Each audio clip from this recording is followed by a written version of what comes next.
Yes, good evening again. Welcome to the Victor's Business Show on Voice of Salon.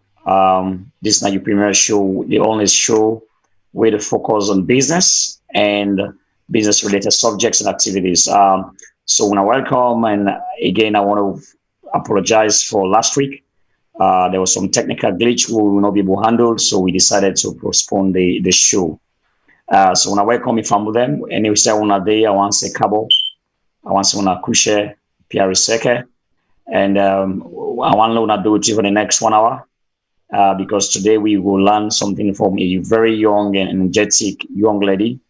We they into agri farming, and they can share a story and they tell you what they do and so many other things. So today we will learn, especially when a woman. We know say the unemployment on the country right now is high. It has always been high, especially among women. Then. But this lady here who can't tell you exactly how you survive and this kind of initiative we don't take as a woman with the Living Salon.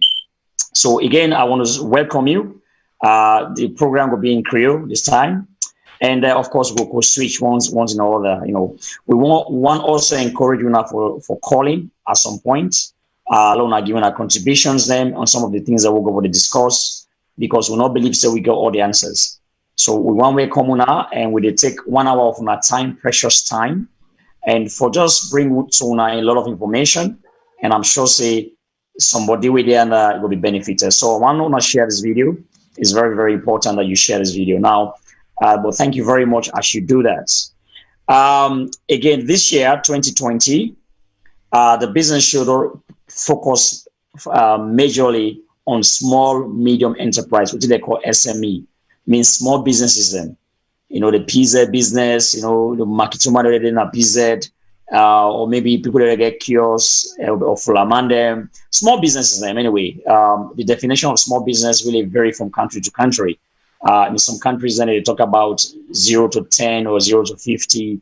But what we say small are small. It could be 1 man business, 2 man business, 3 man business, 50 man business, but a small business is one of the big businesses then like banks or big banks, yeah. The reason why we don't decide to focus on small businesses, me a researcher, and I'm sure so most of what I know say, most of the businesses, the jobs them they are created by small businesses. Like Salone, for instance, the last statistics I read from the UNDP clearly show, say 7 out of 10 jobs were created are created by people that will start their own businesses then. It can be a granite business you start, or maybe these days among women, you see a lot of people that do makeup, tailoring, those are all small businesses then. People that strive. Now, some of these businesses are registered, some are not registered. In fact, majority of the businesses in a salon, as far as me knowledge can go, not registered. And in a way, the government they lose money, and also in a way, the government they lose potential because if these businesses are registered and the support are given to them, trust me, the unemployment rate we will look at right now, we should not be talking about it. Yeah. So this is why we bring the shows and for actually give a spotlight on businesses. Then we are not sure. Sorry guys, I'm not sure if there's a technical glitch. I don't know if let's just check with the technical team because it looks like the freeze. I'm not sure if that's happening now. Right. Okay, that's fine. I think we will get going. And so we focus on small businesses then. And the way we do them is we interview people that they actually do business at a small scale salon. And they come on this platform every 2 weeks. I bring them on this platform, famous one them, the one ever sabi, and we can share the secrets. Today we get one very prominent young lady. Most people they perhaps were in the diaspora was Abia. But I met this lady where we did a workshop the last time I go in December, and we did a workshop on female entrepreneurship, and she was in this room trying to motivate and inspire other very young lady then. And I was really inspired by her story and the kind of thing the way they do, as a woman as really. So today we get a pleasure of actually officially having on our platform a woman we are really believing and we are inspired by, and her name is Aminata F. Kandeh in at the CEO of Agro. Let me just look at the actual title because I know I'm always very big. I know I miss him. CEO of Agro Fish Farm. So Aminata, I want to welcome you formally on the Victor's Business Show on Voice of Salon. You want to say hello to Famuden, please? Yeah, good evening, everybody. Happy for this platform for share my story and also tell people them what here they do. So I'm very happy for this platform today for share my story with other people them all over the world and tell them say Salon we are getting there. We are now changing the narrative of Sierra Leone with our own hands as a youth and especially as a woman. Right. Thank you very much, Aminata, for that. And another area from we will come depth more into more questions that we will make, but before that, I just want to give you a little context, before I actually start the ball rolling. I want to give you a little context, and this is rightly now statistics what I get from the World Bank. World Bank, they do reports on small and medium enterprises. Now, I want to listen carefully, and because this is very important for not just people that wait overseas, but actually specifically Sierra Leone. The statistics say small and medium enterprise play a major role in most economies, particularly in developing countries like Sierra Leone, for example. SMEs account for majority of the businesses worldwide and are important contributors to job creations globally. Now, they say that they represent about 90% of businesses. So in other words, 90% of businesses that we create worldwide are small business owners, and more than 50% of employment worldwide. So in other words, small businesses that contribute to 50%, more than 50% of people of job creation worldwide. Now, former SMEs contribute up to 40%. Former means the one that we register now, for instance, company house, where government no board or the public official no board. Worldwide, 40% of national GDP, that they contribute 40%. These numbers significantly higher when informal SMEs are included. In other words, in Sierra Leone, for example, most people that do business no register. So that's the informal sector. Now, according to the World Bank estimates, over 600 million jobs will be needed by 2030 worldwide to absorb the growing global workforce. People that are born in will grow. So we need to create like 600 million jobs. And then they try to say, to conclude with this report, say SME, small businesses, they play a major role. I make we really focus on this. So, Aminata, first of all, I want you for Terry waiting you stand for and who is Aminata, first of all. Give us a little background about you and what did you do before we even come to some of the questions that we from Buden want to know much about. Thank you. Go ahead. Okay, Aminata born in Sierra Leone, and I believe say I get a responsibility for contribute to the development of the country. So after graduation, I work with so many organizations. I do so many things, but I thought I'm fit say like okay, I'm not get like a permanent job because most of the time NGOs have to work with. So when the employer, when projects done, the job done. So I decided, so okay, I don't learn something, and I'd be so lucky and fortunate for work with a company where they do similar thing I studied in a college, where they call World Fish Center is an international NGO. So when they come salon, I'll be fortunate to work with them. So I'll be really able to understand the practical aspect of waiting a study from Jala University. So after the project roll up and with a small change I get happy to work with them. I thought it fit for can start, although it was not easy and most people do not believe that this kind of sector or maybe this kind of business they exist at salon. And even up to now, we still get a whole lot of problem with the sector who be the operates. But notwithstanding, I don't understand like for be a pioneer in that sector. So I'm no way going to give up on that. And I really they try and I don't they see the results because now people they're like if they say fish farming, they force people study about the way they do them. So like I want to change the narrative. I really want for people to know that fish farming is a one sector that can help to improve food security and nutrition in the country and even help to reduce the rate of poverty, especially in communities where they find it very difficult for access protein food, especially fish, because of so many problem, battle network, there's no quorum services, post harvest processing and all over the country. So this and that, that's what I do. So I think that's all Thank you for very now. much. Again, this is very interesting. Now because the area where you did, an area where a lot of people are shy from agriculture, and specifically you talk about fish farming. We will talk much about that because we found that one know what exactly you do in terms of fish farming. But again, say we get stereotyping. Most people them know they do agriculture, especially the man them they do then it comes to say even the woman them. I not ever women they grow up, I not see a woman they go study agriculture. It's very rare for see that kind of thing. Then. So first of all, I'm very much interested to know what make you choose this career path. So you decide for go into agriculture. Where you go university, you don't study anything. What do you say if you go study in agriculture? Why? Okay, okay. First of all, when I entered Jala University, like okay, from childhood, when I want person, I like eat, I dey eat boku. So because I dey eat boku, I be like for do plant. Although I know get again, but like I believe say like like plant business. Although I was not that too much into it, but like since I be like for eat boku, so like me remember this okay. Where I go college, where I go science stream. I was not good with chemistry, neither physics. And I said okay, no problem, go do agriculture. Okay. I go do agriculture. But like literally when I go for agriculture, it comes to a point I say, anyway, I want change because the school, when at the School of Natural Resources, where under the another we get Department of Agriculture and Fisheries Management was fairly new. So like they be one student sent for go to that department because the school was introduced in Jala by some Nigerian people and within camp.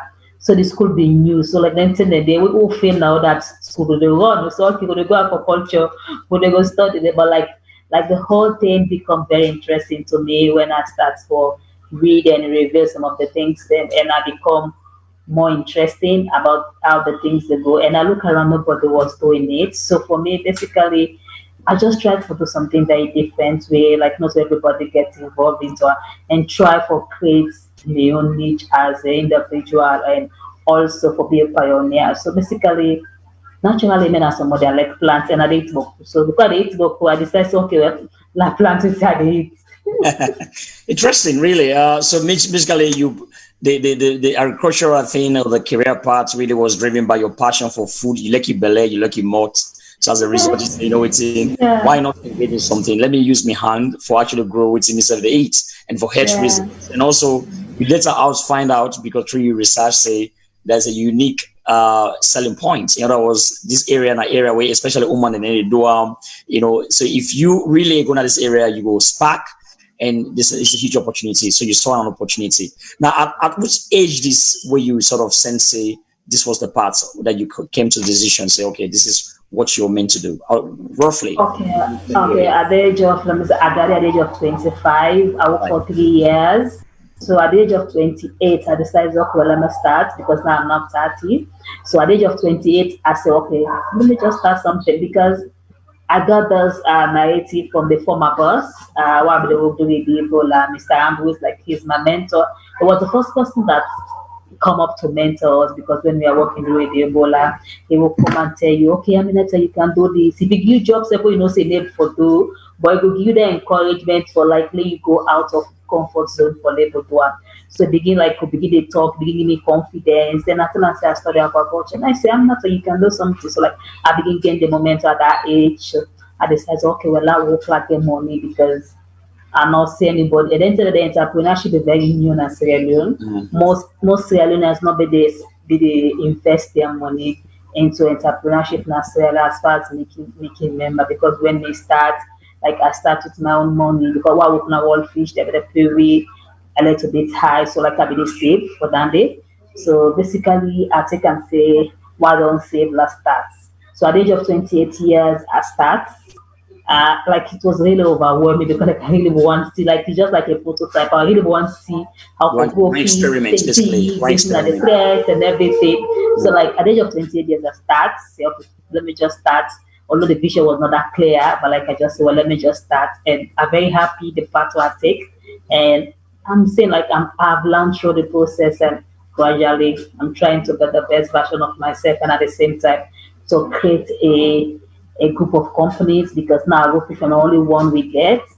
Like me aim is like for them maybe 3 to 5 different company under the Agro Fish group of company. So basically, that I That's fine. started. I like the ambition, and but I'll take you a step back.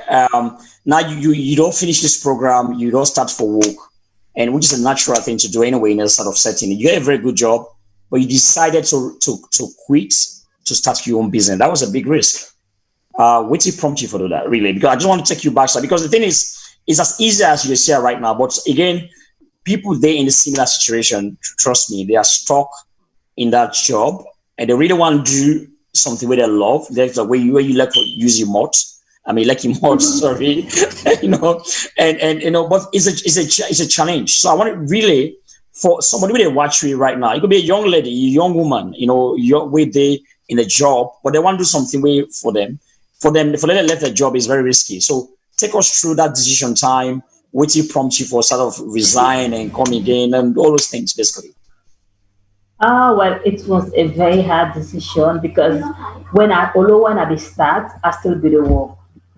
I still did the work because my last job was the work I did with the carriers company. But like I did a hell of problem with the people then, because like they were not really encouraging us as a staff.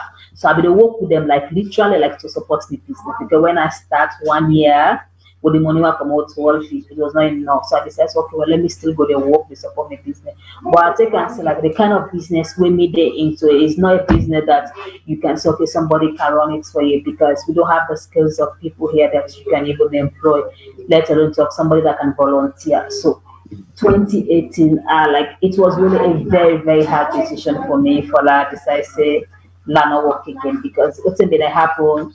Okay, if I go from going on my site snap, like if I go Friday, Saturday, Sunday, go and wash, come back, I can very tired, I can also like it was not really easy for me. For that, I really take that bold step, and even the family, they're not be happy with that. So like you come to a point, maybe they talk say, maybe they're going to tell people like, say, picking up get work, picking up work, happens I don't want that. So maybe so quiet. And pass the way he say while I with them. So like they always get this mix up, like because the norm of people is when you come out college, you forget a job, wait for go work from 8 to 5 a month and then pay you, then you settle your bills then. So that's just the normal in Sierra Leone. So what made decide to stay at the left, because it's they have one make feel left because like I don't go to black. But like I know me that one person never work along this time and black the most of the time they loan people them then you feel of this town and they go around and collect every day. I not be really left the stuff and I really decide okay no it's not me like there's no one to consider that if you want to just do it. I know it's going to be hard, it's going to be difficult, it's going to be challenging. I like really it was not that really easy for me, especially here for support myself because I always see graduates don't come on college. You don't know nobody make you money again. You are eat, okay, they go give you eat, you go sleep, but like personally so people don't know. So like it was a tough decision, but like I never regret doing it because I must say as an entrepreneur when they start the most valuable thing we get are your time. Yeah, So I sure. said, okay, now I don't get that physical money, but like my business need me. Let me just focus on my business and try for more. But it was not easy, and it's very difficult. I can understand with people then because. And I'm sure say you know ever regret your decision so far so good. I don't regret that. And so you were bold enough, you took a risk. In fact, I guess your mama, I'm sure your mama advised your mama as far as you're concerned, you know, if you get a job, you had to put your mom down to explain to your mom, say, you know what you had to do right now, you pass job. And you know what blame the mommy, because the truth is this is what we all grow up with for belief. And I'm sure you said well agree, say this is why a lot of young people that they in a situation where they even with all the knowledge where they get, they are stuck in the middle because of a belief system we would all inherit from generation. So thank you very much for going. Now, let me talk proper into your business. Let's come to business because this is really business. And remember, this show now also show where you know just to share your stories and challenges or maybe advice. If you get any question where you want to ask in terms of things that we struggle with, things you will ask directly. Me go to try for attend for us and the question. The public also can ask us questions. And so feel free. We'll have a very full discussion on the business. So let's dig down to the business, in fact. So you dig into agricultural fish farming. Now, tell me more about what's in this business all about. What are the business model behind this agriculture? What's in? Break it down to the layman. What's this? Okay, well, okay, generally, like for like that like the business model is like it's very simple one, but again it's not simple. Agro fish farm company, as the names imply, we are into fish farming business. Basically, fish farming is like when you create pond, you put the fish there, like kind of way the men goat, the same way the men fish inside water. So basically, now that's what business they do. So we put the fish in another pond, we feed them, we take care of them like any other livestock. We they do at the same time we they apply, but just that that's time run inside water because fish they live inside water. So basically, that's the business model we are using, and basically there's a whole lot of things around fish farming, but for the simplest man for you understand fish farming is when you have a pool or maybe a pond. Okay, let me say a pond because a pool not for go sweep. You get a pond, whether be it concrete or maybe you do another swamp because of availability of water. You put the fish there, then you maintain. Is a whole process where like it takes 6 months. So basically, if I can explain about agro fish farm, we're into fish farming business. Right. That's our priority, and that's what you can identify with us as a company. Okay, so you farm fish them. Basically, you take them, you grow them, and you sell them. Would not you customers them, for example? Okay, fine. Okay, well, the customer basically, Sierra Leone is a country where in I can say 90% of the people that they eat fish for medium protein requirements. So I know everybody is my customer, but like basically fish lovers, people who are like very conscious about their health because as far as science and doctors can advise, fish is the best animal protein that have little or no side effects. So we get people maybe first like they purely they eat fish, and also we get hotels and restaurants. So we customers and our fish lovers, people who they use fish for prepare their daily meals that are hosts, then hotels and restaurants, then people will get event like maybe a marriage party where they want to use fish as one of their food where they go one side now them program. So these are the people we cater for. Okay, so basically you are in the B2C and B2B business. So you know what's but notwithstanding we also cater for the lower people because the aim of the business was like the ambition was like to help improve the nutrition of the people in my community. So basically, we get higher customer level, but again, we come down to the lower people depending on your earning or your income what you get to be able to satisfy you. Because as a business, we know they like cut off the people, and because for me, my ambition was like to really make fish accessible, available to community people. That was like the motive that I go into fish farming business. So we still cater for them with the level they are and we'll make sure they have this product. Okay, so basically, because every business they seek for solve a problem. That's what business is really about. There is a problem or a gap we they try to fill. So, if you were to just explain to the Fambunen, for example, which problem you they have for solve, your business they have for solve that you saw in the market. I know you don't talk customers, but just so summarize. Okay, fine. Well, the problem what is left to solve is food insecurity and malnutrition. That's just the problem that we see. Right. Because that's one thing that is very worrisome in Sierra Leone because according to the statistics, we have children, about 38% of children in Sierra Leone are one way or the other malnourished. And the major cause of it, they don't have access to fish because fish might be the cheapest, but again, not everybody can still access it. So that's our model, food insecurity and malnutrition. Fantastic. So how if I needed a fish right now, for example, let's go to pricing. First of all, delete distribution channels. How I will get to you. Let's say somebody that watches this program now, I need for, let's say yesterday was a Valentine's Day, by the way, it was a good day.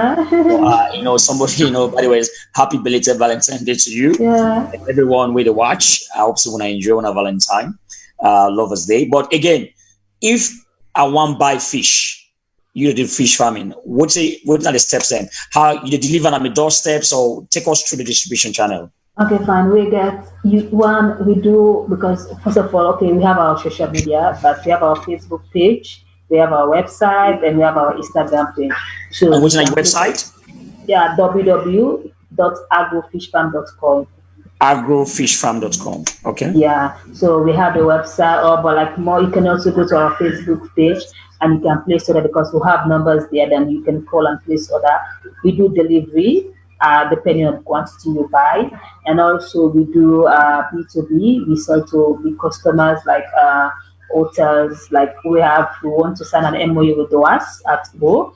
So basically, you can place order through our social media. You can make normal call, and also we can do delivery for you at your doorstep. Let us tell if you just want to see enjoy the experience, you can come to our farm as well. So you can really see how the whole process is going, and maybe also like give you maybe a good experience about how the fish you eat, how they grow and all stuff like that.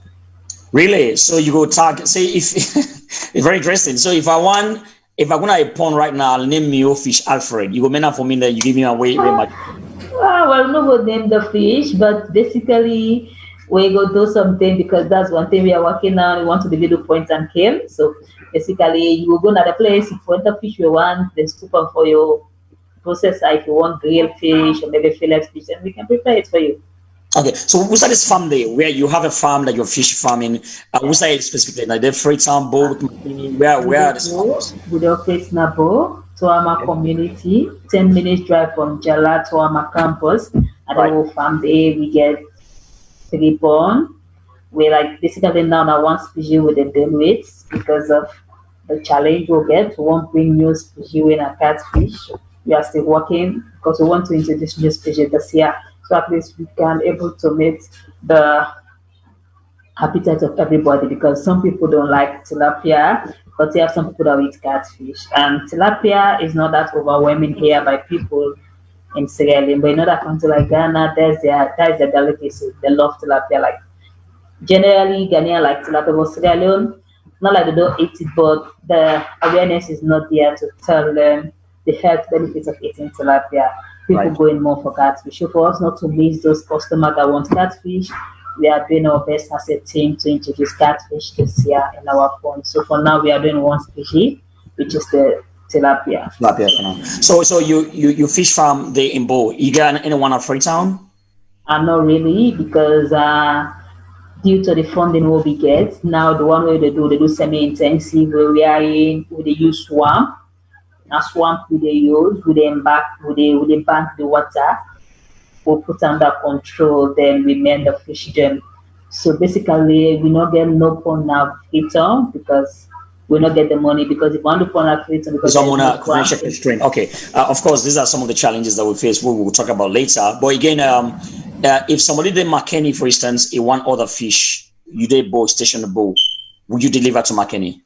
I really love that because that's what we call partnership. I might not go physically. I will partner with somebody I met at the Victor that is doing logistics. So Okay, we can just do that. So because I believe in partnership. So partnership we can do more. right. Okay. So it's possible to say, and also you're Fatima, which in that is bringing on this Yeah, we program. wish to do business one day. Yeah. Yeah, yeah. I think which you have to because at the end of the day, I think this is how it works. In the Yeah. logistics, you day in fish farming, and you. I mean, you're not sort of limited by boundary. Ingo Yeah. just yeah. So I think you have to make it a point of duty for contact, and that's Yeah. how you grow in relationship because you not just That's want it. to confine your business in a bowl. You want to No, make that's obviously to not. serve the whole country and in fact take it to a global level and serve maybe Liberia and Guinea. Now, it's a very Yeah. interesting model. First of all, the reason you make I like this is because one, you're a woman. I'm not trying to look low on for you, but because of the history we'll get in terms of the way women are disadvantaged in our communities, and also the fact say the word agriculture itself, which you do want, they will say for the drop out and that kind of thing. But you don't decide for the this region, you just succeed. Now let's come down to the numbers. I know they suspect that you will tell me what you they make the profit, that kind of thing. But just give us raw figures. In terms of your monthly sales, business fine right now. Are you making sales? Okay. Yeah. Well, to be honest, because when we started, we are only doing like a one-off stop, and we want to change that model. We are when we stop, we wait until 6 months, then we harvest. After harvest again before we put. So now we are hopefully towards March. We are hoping to get some people to come to our aid. We want to change that model. So for basically now we are not making sales because we don't have the fish to sell. They are not big to that side because of the model we are using. So we want to change that model. So at least we start harvesting every 3 months. So for example, if we harvest by March, so by the April, May, June, we should be harvesting. So we want to change the model. So for now, we are not making sales since 2020. Okay, late 2019 to 2020, we have not made sales because we Just slow just down a stock bit. in we just stock in November, so it's not up to 6 months yet. So for now, we are just doing it every 6 months, but we want to change it this year to make it every 3 months. So we can lose Right. customer by that because you know we expect to buy fish. So yeah, it's probably for it back 6 months before Yeah, and again we know that fish place. So we want exactly. to change that model. To expand. Okay. So when you say we, it means that you have a team that you're working with, right? Yeah. Okay. And these are these just staff, or they are sort of shareholders, co-shareholders of the business? Okay. Okay. One, I have my team, which is my staff in the farm. Then I also have my team who are the co-founders, and these are all the people that has been in the vaccine, giving me the support I need. So when I say team, I need my co-founders and my staff as well. All these people are at the backbone of Agrofish Farm that we want to see. Okay, that's fine. It's very interesting that you do that. Then, if that was the next question, we will come to, but maybe we will discuss that towards the end. Now, so currently, if somebody want fish, you cannot provide fish because of the challenges you're going through. Is Yeah, that correct? exactly. Okay, Yeah. and so okay, that will be that. And when you go start for production again? When will be the next phase of Now production? by April, I will start. I'm going to harvest in April. But let me just say this: we are not. We don't only want to rely on the sales we make from our fish. We want to introduce a new model, which is like to train and empower other people that wants to go into fish farming. So presently, we are working on that model. That everything goes well. Hopefully, if we don't start March, first week April, we are going to do the first one. But it's not a free training. We want people to pay because this one is a very Respect. sensitive Yeah. issue that we want people. Yeah, people wants to come into the sector. So instead of me just giving them like maybe personal advice or something like that, so we want to develop a training model that we can do for the people. So as it stands now, that's a new model, and we are very sure that one will be another source of income for us. So while we wait for the fish, we're going to do training. So basically, we will train maybe 100 people at the rate of $100. That's a good money that we can use and And these sustain people you're ourselves. looking at, your participants you're looking at, are they just every male and female, or there's an age group, or just women? Them you But do like just open because open. the problem like most people like call me on my Facebook page, some people call me personally, so it's not limited, but like I will encourage more youth to come into the sector because there's a whole value chain along this fish farming. But we don't have people into it. So my I tell people agriculture does not literally mean going to the farm or maybe the growing of livestock or growing crops. So have a whole value chain that some people can plug themselves into. So basically, we want everybody to come on board, but more especially, I want the youth to come on board because Right. we have so many things to deliver along the value chain of aquaculture. So I would love more youth to come for the training because that will inspire me more. And I'm Okay, but are sure you I'm thinking about any partnership these with like the Ministry of Youth or SME agency, or maybe your mm, NGOs, or now you just yeah, want this whole no. process? Well, I've taken the lead. I was at the Ministry of Youth Affairs, and they also want to do something like youth in aquaculture. This one thing like I'm sure the government is now like trying to pay attention to them. So I want to use this opportunity to partner with the Ministry of Youth Affairs for us to train their youth that they want them to go into fish farming. So we are trying to create partnership with different people, especially the youth affairs and other people that have interest in our business. So now we partner with Innovate Axis. Innovate Axis is a entrepreneurship hub that is owned by Mr. Francis George, and he has been doing well because he's creating the ecosystem in Sierra Leone for entrepreneurs. He has his usual program called a Pitch Night. So we are going to partner with Mr. Francis and also Ministry of Youth Affairs for also do the training. So that's a whole partnership that's going on here. That's fine. Then people, most people when they watch you, we go for also watch you maybe after the show will be not just in Sierra Leone but overseas, Sierra Leoneans overseas and other people overseas. So what could be sort of the encouragement to some of them we want to do into fish farming, for example?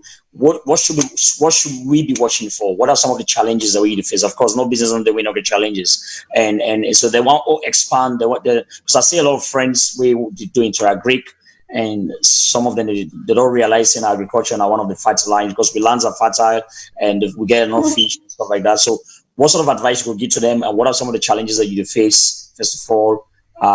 Then again, what sort of advice you would give to people the way they watch you overseas and want to do similar business? Okay, first of all, I want to like tell everybody where they watch me or maybe they listen to me, both Sierra Leoneans in overseas and everything. Like Sierra Leone needs you more than ever because now the awareness is there. So like I can tell people like then come and invest and try for really go beyond the norm.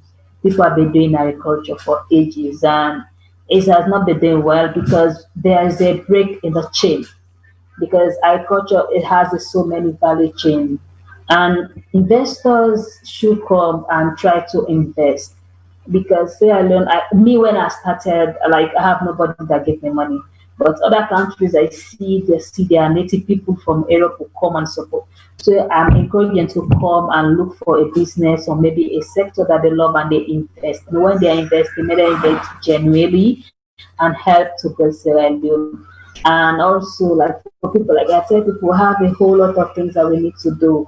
We don't have much of processing in this country. Our foods go after the season, they go bad. We have so many things that we have as a country. If we can involve into the value chain of all this sector, it can be a very good one for us. And coming to fish farming, like I tell fish farming, like we are taking the pain now. Because why I say we are taking the pain? Because literally there's nothing in Sierra when it comes to fish farming, literally. So that's why you see we still struggle to even able to sustain our productivity, like to able to have fish throughout the year in the market because there's a whole lot of challenge. There is no input, there is no equipment, there is no skills in terms of aquaculture. So basically these are the challenges. But notwithstanding, we are trying our best as a company to see how we can overcome it. So that's the reason why we try to partner with people outside even Sierra Leone that loves what I'm doing because my co-founder in fact is from Nigeria and he has been very helpful to me. So most of the time they tell me what to do and even the feed that we got this year because we have like a three giant sector in aquaculture. We have the feed for the fish, which is not in Sierra Leone. We have the equipment, which literally we have none in Sierra Leone. And thirdly, we have the inputs, the equipment, I mean, all the skills in non in Sierra Leone. So now we are buying from Nigeria, yes, because as a company, we can't be doing trial and error on the feed because that's what we have been doing for the past 1 year. You can't be doing trial and error on a business. So we decided to import feed. And while doing that, we'll be doing research to see So to basically, boost you get, our sorry for cutting you off, you get a feed, you're getting the feed from Nigeria, yeah. not international. So why? Is it because we're not getting the feed within the country or, because that's a whole sector on itself, on its own. No, So we we're not have getting the none. feed. None. There is Right. none. There's nobody producing the high quality feed. So We why can is produce that? it. I'm very interested. Why is it that nobody in the country, if that's a gap, I'm sure Yeah. people watching from Yeah. overseas will go investing because it's a Exactly. growing market. So why is that? Why Exactly. do you think that's the case? But I'm sure because why is not there because fish farming is not known by people. So we have, I can say we have zero point 0.1 people that are doing fish farming in Sierra Leone. So literally, people cannot invest because they don't have the market ready. Because if you can't buy this fish feed now, how many farmers in this salon will buy them? So that's why, okay, Right, I at see. one point, yeah, at one point in time, I was saying, I should have even go for the feed. Then my co-founder said, how will you go for the feed if when you don't know how many people are doing fish farming in Sierra Leone? He Mm, said, but you starting doing fish farming now, you understand what's the problem, and mm. now you can locate farmers, and now you can say, okay, fine, let me start bringing feed or maybe producing feed. So basically, I know why people are not investing in aquaculture because literally so many people are not doing it, and it's a business. You can produce feed, nobody not go for buy. Yeah. So they are trying to like encourage people to go into fish farming. So the So moment you literally, have you're gonna be a driver because you're the first mover in this industry. You're gonna be yeah. somebody who will stimulate demand, and because the people where you said for train go Yeah, end up for sort of create these farms, and that could yeah, cause people them even have a split off, for beginner produce feeds. Now, this is an opportunity. You watch somebody, you never know. A millionaire might be watching you right now. You never know. yeah, You never that's true. opportunity will grab. Yeah, And somebody really watch right now, where you get for watch, want to invest in your business, for example. Are you open to investment? yeah, I'm open to investment because there are like different sector within our business that we want people to invest in because we believe when you invest, you'll be able to at least come to an agreement where you'll be able, okay, I'm open to investment, although I don't 100% understand about investment, but my coach would tell me, okay, Ami, if investor comes, this we need to be open to investment because we really want to, like, if we want to break through this year, so we're open to investment. We want to break through and we want to get a system that will set up, and then probably we can go into the field, which is a problem now, but I'm sure we are ready for it. And specifically, what you go need the money for? Because at the end of the day, an investor want to invest. They would need to ask you, what would you use the money for? Do you know the figure that you need in mind? And also, what? Okay, basically, okay, the money. In fact, if the possible, if the investment we're asking for might not be really cash, that's just it. We need private investors. What I mean private investor, you can come, okay, Aminata, okay, you have your pond. Example, if you have 3 ponds that you pay for the construction of the pond, for everything in that pond. So whatever profit you make on that pond, we share together. That's one investment you want people to come into. And the other way, if you have your equipment, you have your research team, they can come, they produce the feed. That one is a whole sector that you can invest in. So we might need even up to 50,000 years, but not the physical money that we really want as a company. If you can come with your people, your equipment, okay, fine. You can just carry our name as the Agro Fish Farm Company sector. You can come and invest. So basically, our limit is 50,000 years, but not the money we want. But if you can provide all the equipment, the expertise, because I need more people like have been in the business like maybe 20 years that have done all the mistakes, that have understand, because I'm still new. I'm only 2.5 years. I'll be 3 years in September. So I must not say I know it all, but I know a bit. So if I have somebody that is an expert that have been in the business, have know everything, so not very fine as well. So we are not key for the money. If you can come with everything. Want money, but you're not keen for the money. All right, let's talk about money. That's fine. So you, of course, I'm just kidding there. And so again, me an investor, I will be interested in just.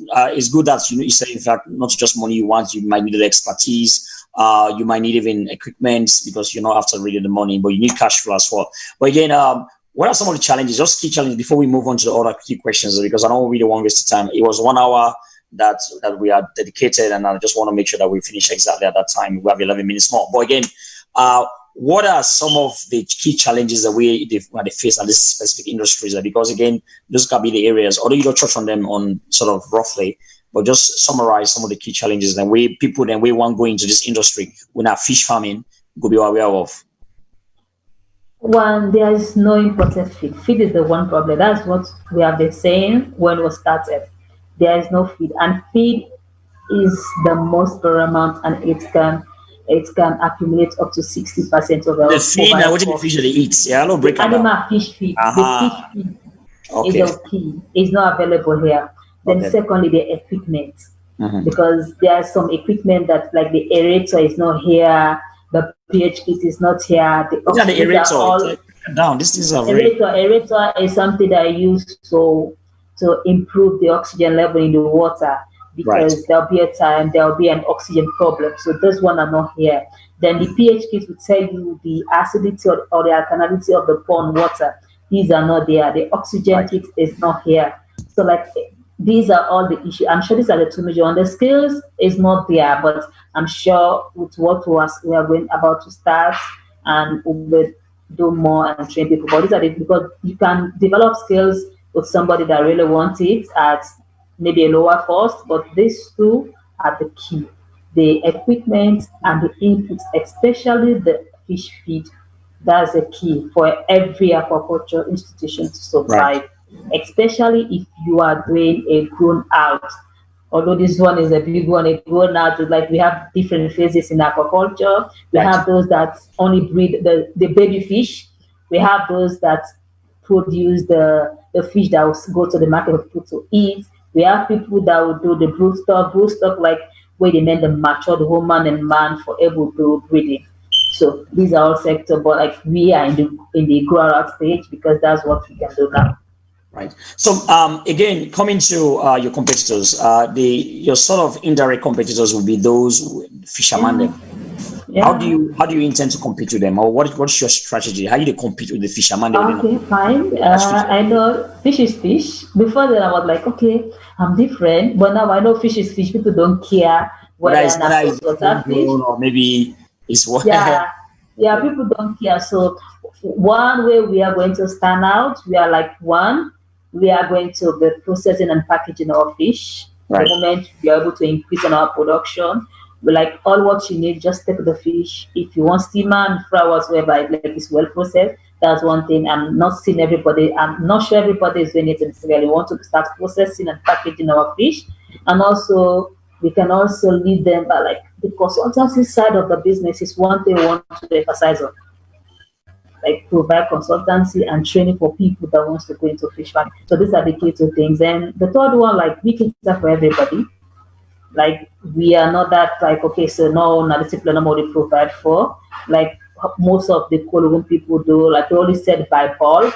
So for we have different level how we attend to people. So if you even want maybe 10,000 fish, we can sell to you. If you want 1 million, 20 million, we can sell to you as well. Right. Yeah. Okay. Now, because I just look at the business model now, you grow the fish, and at this period, you're not making profit. Of course, you are thinking about training. We will bring money, but again, have you looked at both sides? You can still grow your fish at the same time. You buy fish, like you package them. Like maybe you go buy fish, get the actual fish from other, like the one where they're fishing. So you become a master fisher, not just a grown fish. So you have two sides of the business. You get three sides actually: the training components, the actual one where they grow, then also period then where they grow this fish, then where they grow. At least you go focus that period because you want busy throughout the year. Why don't you strike deals with some of, because you don't know, they will call you Aminata fish. I'm sure not name they will be eating Aminata fish. Get a name, go to those people, the key fisherman them, and maybe you get a fridge, and some parts that could even work starting from Freetown. Have you thought about that? Yeah, and that's one thing we have to think about. But our unique selling point is farm fish. That's our USP. We are producing farm fish. That's one thing I've been thinking about because basically, if we can incorporate the marine fishes with our farm fish, I think that's really good, and we'll be able to like meet the taste of everybody. Yeah. Because someone goes, okay, me I don't want tilapia, but you know go say I want snapper, you know go say I want king, you know go say I want this. So we'll be able like give the varieties of taste to our different customers out there. Yeah, but what I know is because like you rightly said, the typical salon mentality is fish, right? They don't want to care whether it was fish farmed. And in fact, if it's fish farmed, they go fish maybe you don't give them enough fertilizer or enough people would naturally think like that. So what's the key difference between, I understand in terms of that one is grown by you and one other one is naturally grown in the sea. So what if somebody say, I want the one that is naturally grown in the sea because that's one it grown naturally in the sea instead of the one that is homegrown or maybe grown behind your back because maybe you go give them some fertilizers or whatever it is, they feed them, maybe go get some chemicals, that kind of thing. As a result, they will say, okay, it's not even healthy. So what's the difference between that fish and the other fish within the big ocean? Well, like okay, basically, like our fish is healthy because we make sure the feed and the environment is clean. And like you said, people might be choosy. I remember there was a point when I was doing a research. Somebody was saying, what's that kabele fish? So like I said no. Then the other person said no, it's not. There's a difference. So like you said, the perspective, especially for catfish, not for tilapia. Catfish have no problem. People know because catfish we have both freshwater and marine catfish. Right. So basically, and the people don't have a problem with any different type you can give them. But tilapia and Sierra Leone, some people have like a stereotype about the nakakabele fish. Like literally, Then I will tell them no because me too, but the thing the same when I was in college. But there was a point. What do you mean by kabele fish? They're not like because they say they eat kaka. I tell them no because there was a point when we were in college they really sell kabele fish, but it was not tilapia. So we can clean another like wash for eater.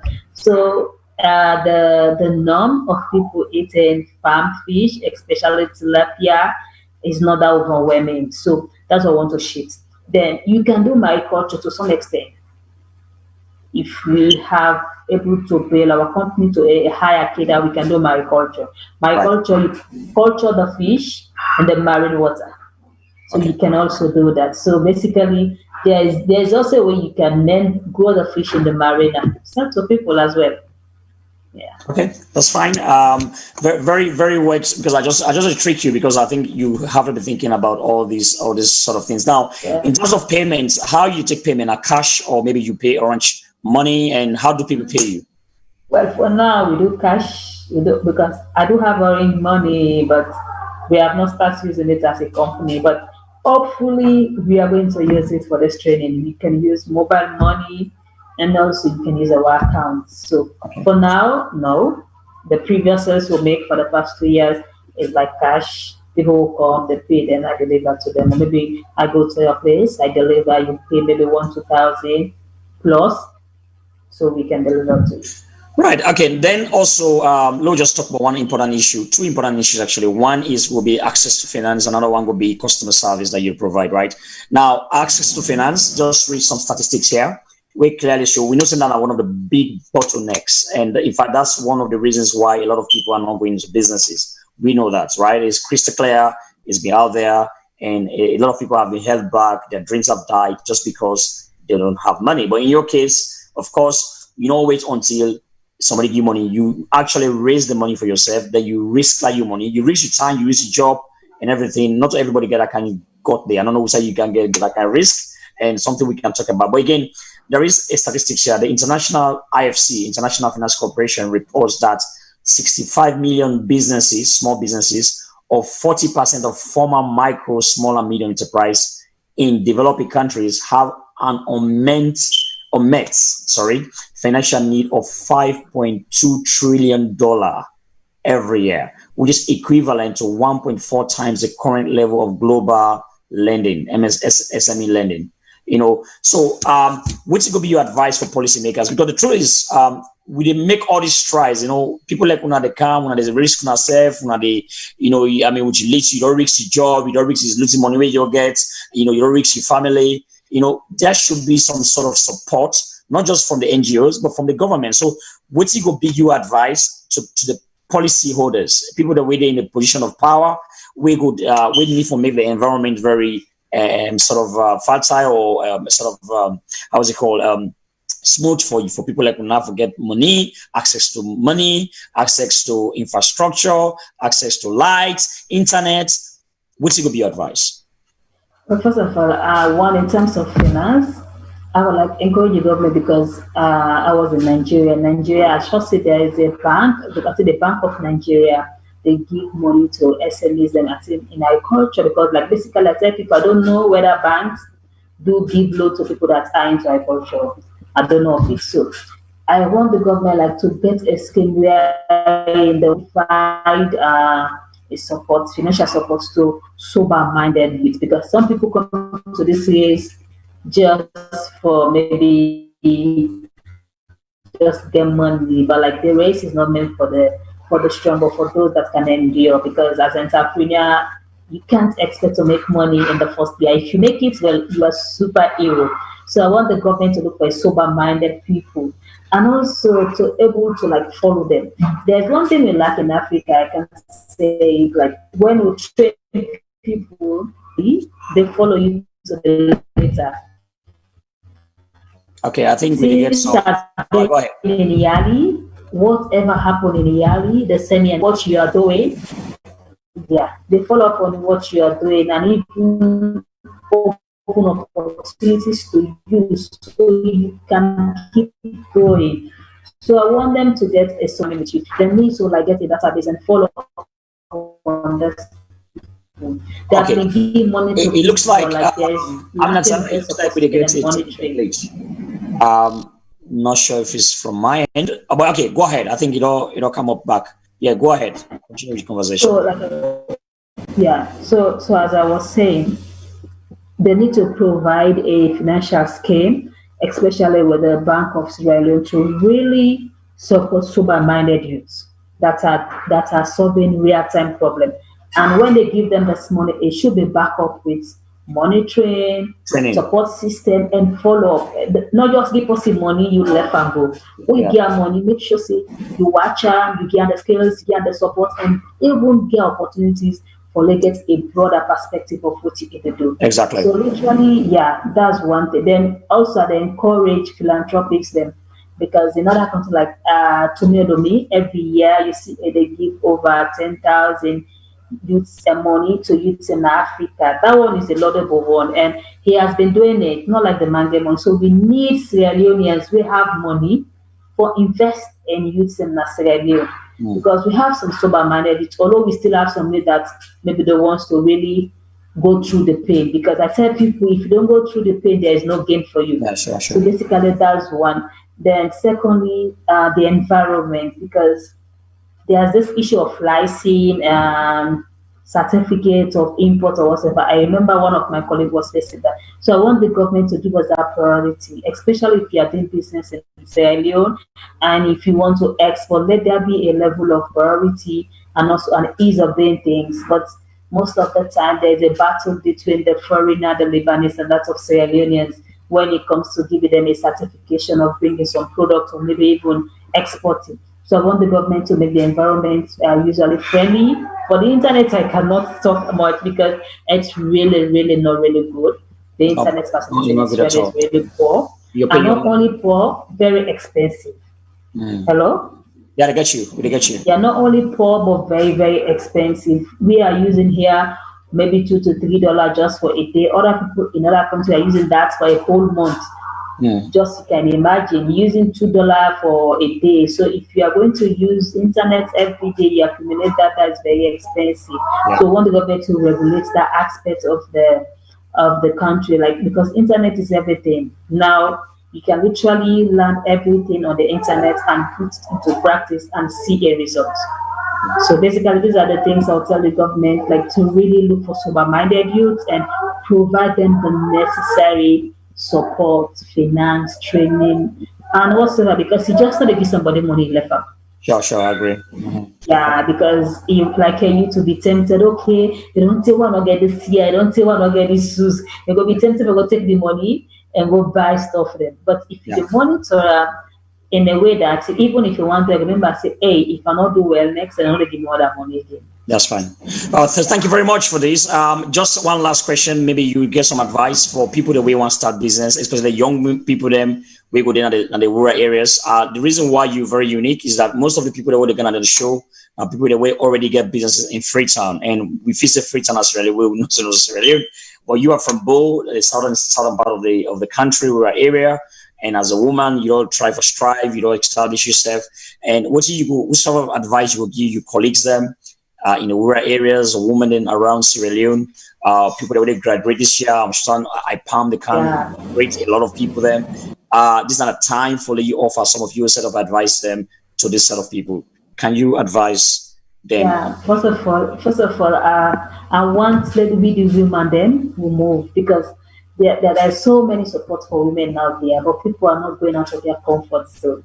So I want to encourage everybody for be like, if you can create a job, don't be a job seeker. But if you cannot create a job, even at your work, try to be your best Yeah, because not everybody can become an entrepreneur. That's just it. So if you have a skills and you very well know you can able to create an employment, don't be a job seeker. Try to create an employment for yourself and everybody around you. Because when I started, I was alone. Now I have like three staff. Literally, they depend on me because I have to pay them, even if it's not enough. But at least that money I will be given that will help them. So I want to encourage every youth to like practicalize their skill if you can, and thirdly, make sure you are useful because now the world is how you deliver is the way they'll pay you. Not like okay, I have BSc, I have MSc. No, people okay, the degree is good, that's fine, but you have to do things beyond your certificate. You need to be extraordinary in whatever sector you find yourself, so at least you can excel. So that's for me, one, I want the people to be like open to learning because after graduation you're coming to the universe and the universe is different from the university. That's a mm, two different thing. So one, if you can create a job instead of being job seeker, very awesome. Do it and start now.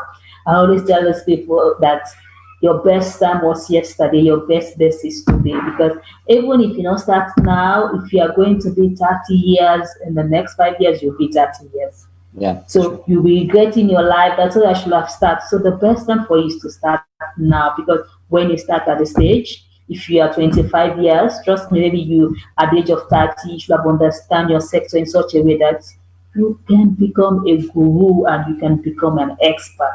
So my advice is, let's be useful to ourselves in a way that we can help to grow Sierra Leone to the level we want it as a country, especially the women. Let's move. There are so many opportunities for women, but like I'm sure at times people are not going for it. So like people ask me how you can travel. I say, well, every opportunity that splash my face, I try, even if they not take me, but at least I make a move for go there. If it's okay, sorry, we regret to tell you that, but I don't say I go do again next. Yeah.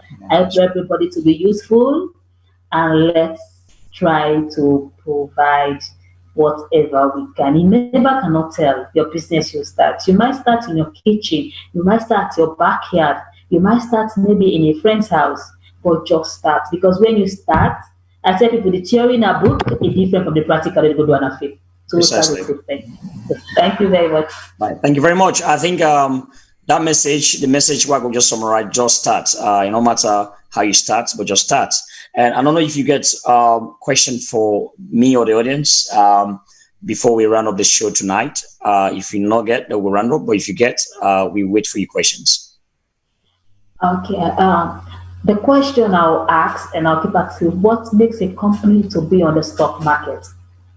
Right. What are the criteria to a company to be on the stock market in a country or maybe another part of the world? Yeah. First of all, we not get stock market necessarily. I'm sure we not get stock market necessarily registered.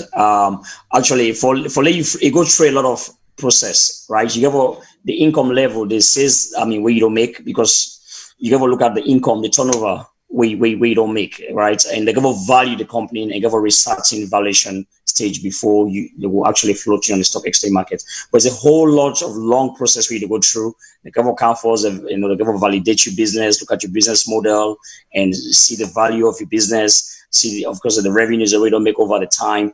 And then of course, if it all reach, you have to pass through that stage first. Once it's validated and you're making money, I think that's a rate. I can't remember the threshold right now.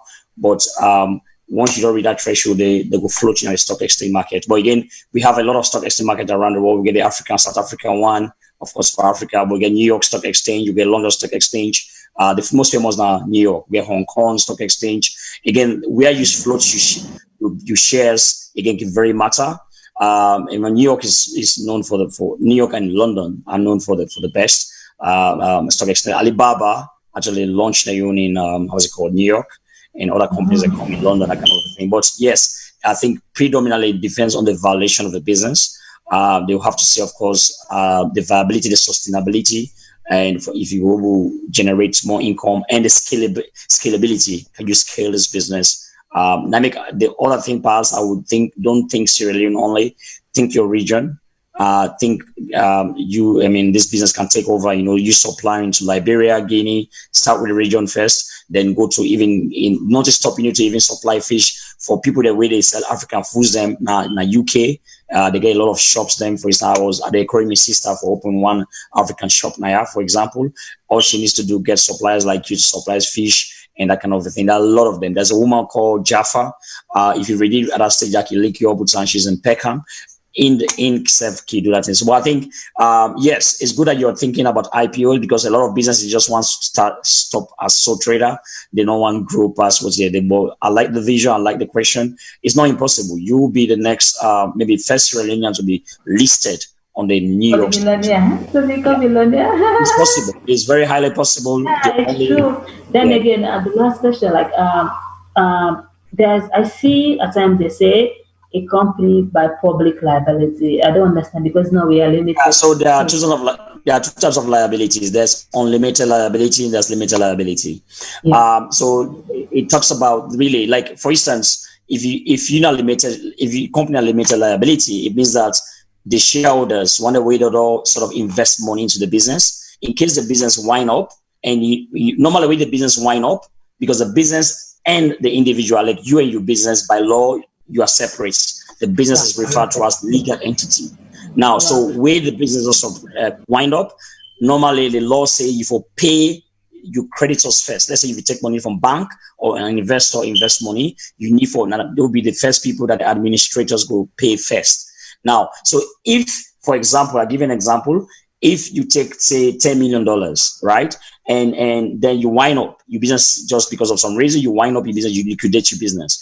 Now, the administrations could take over and they will sell you assets of your business. Maybe you got motor car, you got house, I mean, maybe the business assets. And they will raise capital and they will look at first the creditors the way you owe for pay them. So, but let's say where your business wind up, they sell you assets, them it's already about, it come up to 6 million instead of 10 million. So if you are a limited liability company, then you only the forfeit which you don't invest, right? And that's not above case. And they will only pay that 6 million, nothing else will come outside actually. But if it's unlimited liability, normally that 6 million way they don't raise out of the business assets.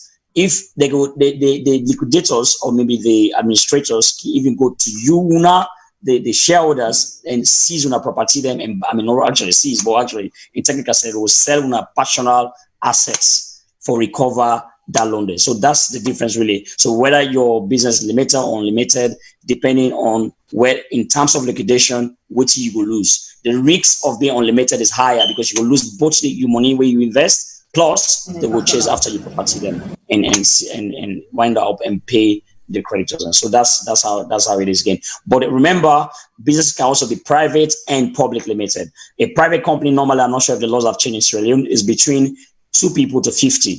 You're not allowed to raise money from the public. It means that if you're a private limited company, you only can raise money within your circle, maybe one of the owners and one account. And the minimum number is 2, the maximum number is 50. That's private limited company. But for public limited company, the minimum is 2 and there is no maximum, infinity, basically. So with public limited company, you have the right to raise capital on stock exchange. You asked a question about stock exchange. You can only raise capital on the stock exchange market if you're a public company. That's good. I think now I learned something. Thank you very much. I think now I get this is the Big Business Show. We are here to learn, and it might not even be me giving you these answers. It could be just one of we very intelligent audience we watch. Always, that's the benefit of coming. Share whatever you put, you get out. So that's why we have it. But again, thank you, Aminata. I want to say thank you for your time. You don't take 14 minutes. 1 hour away, we promise. But sorry, because of it, I'm sure a lot of people have benefited and they will keep sharing the video. You want to say your last word before we sort of switch off, please? Yeah, I just want to say thank you to the victors because that's my first time being on this platform, like going viral. So I really appreciate that. I want to say thank you to the victors, and I just want to say everybody, like we all. And VOS, Voice of Sierra Leone Television. Yeah, Voice of Salone TV for providing the platform for me to like tell my story and tell people what I'm doing. I'm grateful. I'm very thankful because these are the little things that you do along the line that will pile up and make you a great person in society. So I'm very grateful. Thank you very much to you, Doc. Like you're always there. You always try to like really put us on our toes. Like I'm happy because we can have this kind of people within our cycle. I'm sure we'll make it. Although the journey of entrepreneurship is lonely, but if you have people that always put you on your toes, I'm sure you will not give up. You say, okay, I can do it. So thank you very much to all my viewers that have listened to me. Thank you very much. Agro Fish Farm, we have our website, www.agrofishfarm, our Facebook page, we have our Instagram page, just put Agro Fish Farm Sierra Leone. You can see us. Thank you very much. We are open to partnership, to advice, to we really wants to grow as a company. So thank you very much. Thank you very much. So on this note, from down level now, it's one beautiful video from Alibaba, from Jack Ma, the founder of Alibaba. So when I enjoy this video, I think when I will learn a lot. But again, until next week, I will bring again another guest. I'll be back to camera when one of the lady that we do exporting of building materials. She's doing fantastically well. She'll be on the show next week, and I'll be sure for tuning the same time, 10 p.m. GMT, and of course 5 p.m. Eastern time. And Salone will be 10 p.m. as well. Until then, I want to say Tata. Thank you for listening. It's been a pleasing pleasure to have you again, Aminata. God bless you. Good night.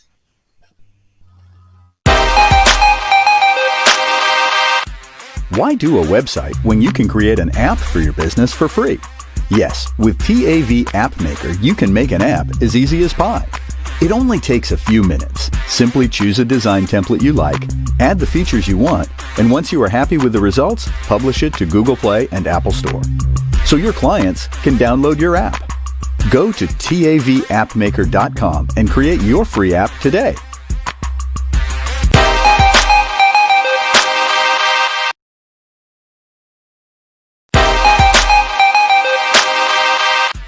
Why do a website when you can create an app for your business for free? Yes, with TAV App Maker, you can make an app as easy as pie. It only takes a few minutes. Simply choose a design template you like, add the features you want, and once you are happy with the results, publish it to Google Play and Apple Store. So your clients can download your app. Go to TAVAppmaker.com and create your free app today.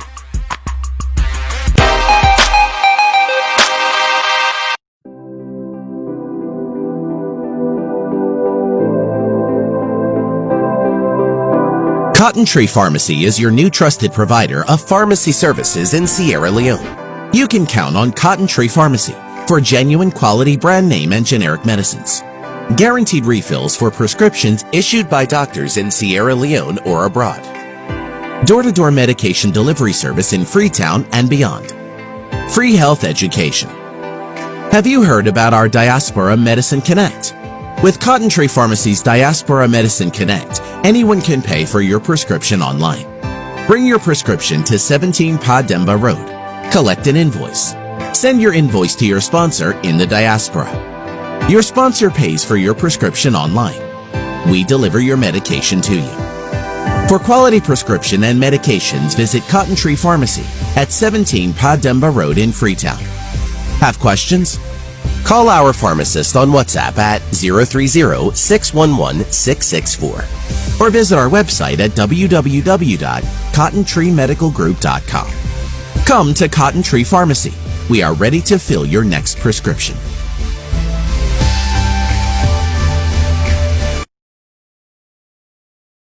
You can be my brother. You can be my friend. Have you been looking for a place to get quality education but don't know how or where? Canadian College of Modern Technology, situated at 1 Silicon Hills, Mile 91, opposite former Camp Charlie, is the right place for you. Canadian College of Modern Technology, an affiliate of Jala University, is a fully accredited college with a Tertiary Education Commission (TEC) and a National Commission for Technical, Vocational, and Other Academic Awards. Why do a website when you can create an app for your business for free? Yes, with TAV App Maker, you can make an app as easy as pie. It only takes a few minutes. Simply choose a design template you like, add the features you want, and once you are happy with the results, publish it to Google Play and Apple Store. So your clients can download your app. Go to TAVAppmaker.com and create your free app today.